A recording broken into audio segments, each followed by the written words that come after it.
Roland, je vais avoir besoin de vous. J'ai besoin de conseils parce que là on a énormément de rosiers autour de nous. Ils sont tous magnifiques. Comment on fait pour les choisir? L'avantage, c'est qu'elles sont presque classées par grande famille en fonction de l'utilisation que vous voulez en faire au jardin. J'adore celle-ci, c'est quasiment la seule qui est bicolore. Qui est bicolore, vous avez des variétés panachées, vous avez des variétés unies. Alors avec le rosier, c'est l'avantage, vous avez aussi des roses parfumées, vous avez des roses en bouquet et vous avez des roses en tige, il y a même des petites roses. Les fleurs sont différentes, par exemple, là il y a une grande différence entre celle-ci et là la fleur qui est plus étagée.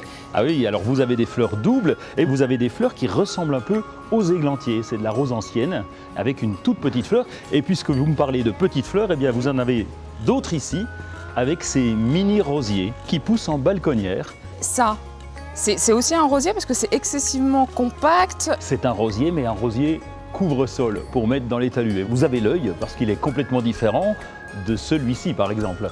Qu'est-ce que c'est celui-ci? On croirait presque un arbre. C'est un arbre, c'est un rosier pleureur. Les tiges vont pousser, retomber et il sera couvert de fleurs. Enfin, naturellement, dans la nature, ça pousse pas comme ça. Non, bien sûr, c'est la main du jardinier qui a fait le travail et qui a greffé ce rosier au sommet d'une tige pour avoir des fleurs retombantes. Et juste en dessous?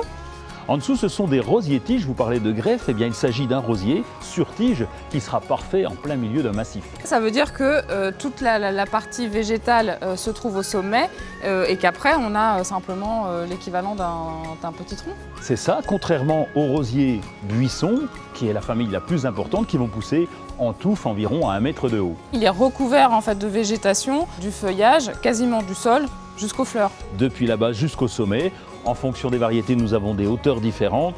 Ceux-là font 80 cm, vous en avez des plus hauts ici, qui font environ 1 mètre de haut. Alors est-ce que c'est ce qu'on voit parfois dans les jardins sur les gouttières? Sur les gouttières, sur les treillis, sur les pergolas, ce sont des rosiers qui sont capables de monter à 3 mètres de hauteur. Pour les replanter dans mon jardin, il faut que je garde le tuteur. Bien sûr, parce qu'ils vont se développer. Vous voyez qu'ils font 1 mètre ici, ils sont capables de monter jusqu'à 3 ou 5 mètres en fonction des variétés. Ça peut atteindre quelle taille? Ça peut aller jusqu'à 10 mètres de hauteur pour les rosiers lianes qu'on peut installer dans les arbres.